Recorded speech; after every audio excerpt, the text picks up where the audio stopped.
Big Walnut log, I also added a winch to the Alaskan Sawmill, and I tell you what, I am really surprised at the difference it makes. Look at this cut. I mean, that's almost as smooth as the bandsaw mill. That's crazy. But it's all about the going through at a consistent rate. Like back here at the end, where I had to do the last bit by hand, because I was hooked to the end of the log instead of to the tractor. I had to push it through by hand, and look at how much messier it was. It's just crazy. Anyway, so we got the tractor set up over here, and we got the winch hooked onto it. Don't think that'll move that. But I already flattened off the top and took one slab off. I'll show you that real quick. Walk over here. That would be actually the underside of the slab that you just looked at. This is what came off the top side of that last cut. There's a little bit of goofy scratches, but for the most part, that's really smooth. Anyway, I did this 2 days ago. I was going to finish it up yesterday and commit some to video for you, and it decided to rain all day, so it didn't happen. But here I am out here today, and let's see how this little dude cuts with a winch on it. It goes through faster. I did notice that. Going through that whole thing took about, I think 7 minutes, and that's 9 feet. So, and it's like, I'd say 20 inches wide where I'm at there. I think the maximum on this log is about 27 or 28. It's a big dude. But anyway, yeah, let's make some cuts. Here we go.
So the top side of the blade of the bar does not cut as smooth as the bottom. I don't know what that's about.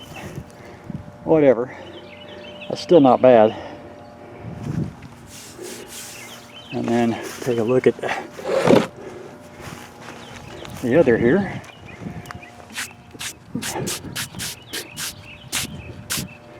See, that bottom of that cut is just really smooth compared to the top. I don't know why it's doing that, but it doesn't matter. Before I had to plane off almost 1/4 of an inch, now I'm only have to plane off 1/8. Not upset.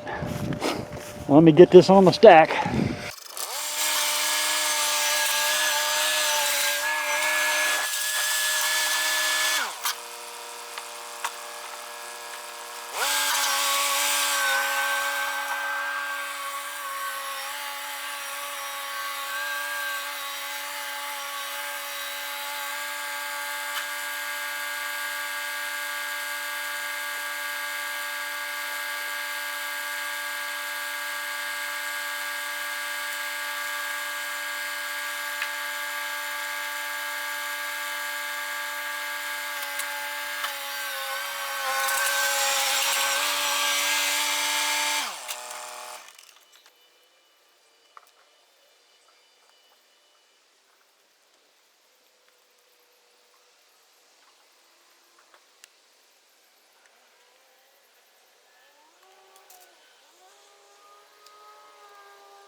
So that pretty much went right down the pith. I mean, there's the pith, And then on the other half, there's the pith. So once again, bottom side, like bandsaw smooth, top, chainsaw smooth. I think it has to do with the weight of the slab vibrating on the top of the chain. It makes it do that. I think that's about the only thing it can be. I sharpened that chain right before I started this video, and that first cut dulled it enough. That second cut was a monster. So I am going to stop and sharpen chains again and get that all set up before we do the next cut. Let's put you back on the tripod. There you go. Back in a minute.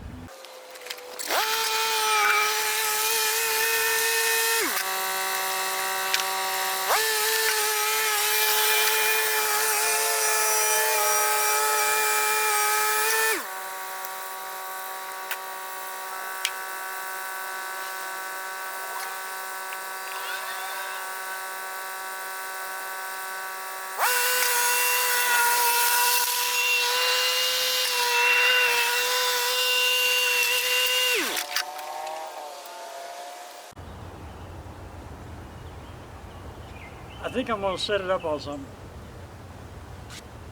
I'll be crawling on my hands and knees to cut this. I think I'm going to set them up on something.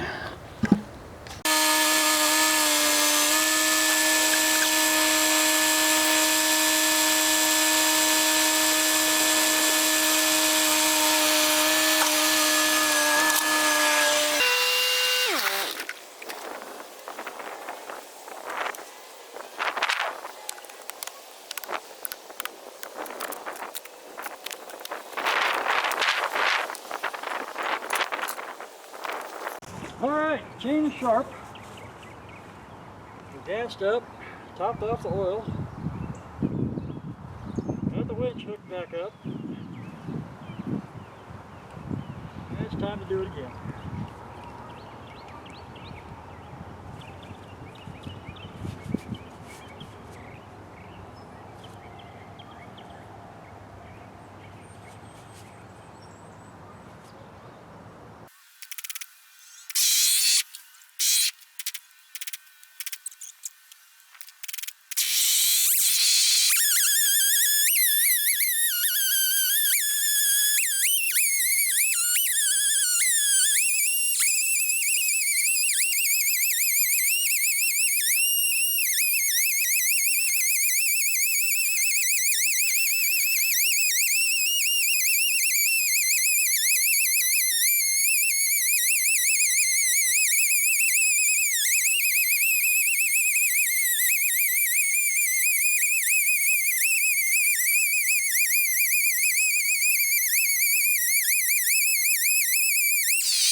So I'm going to get one more out of it, and it's actually about 2.5 inches bigger at this end than it is this end. So I don't know if the log had a flat spot on it, or if it's if I cut it crooked. So, but anyway, slabs are coming off there nice. The end is goofing me up though. There's some reason this whole thing is dipped in, and there's about 1/8 of an inch higher out here on the sides than it is here. I'm assuming that the bar has got a bow in it under force, because it looks straight now and it all measures the same. So I'm going to have to assume that when it's sucking down and getting a slight bow. So what happens is when it gets to the end and the outside rail goes off the end of the log, then that middle bar that has the handle on it falls down into that 1/8 inch, and so the ends are curving down, which is why I did that weird cut on the end. That time I was hoping to keep both rails at least on one side up and get all the way through, but I estimated incorrectly and it still got me. So anyway, I'm not going to film the last cut. I figure you've seen enough of a slow-ass chainsaw mill going through a big log. But here in about 2 years, we'll see what we can make out of these, if I don't sell them before that. So anyway, thanks for watching, guys. I'll throw a picture up here right about now of the whole stack so you can see what it looks like when it's all cut up. See you next time. Bye.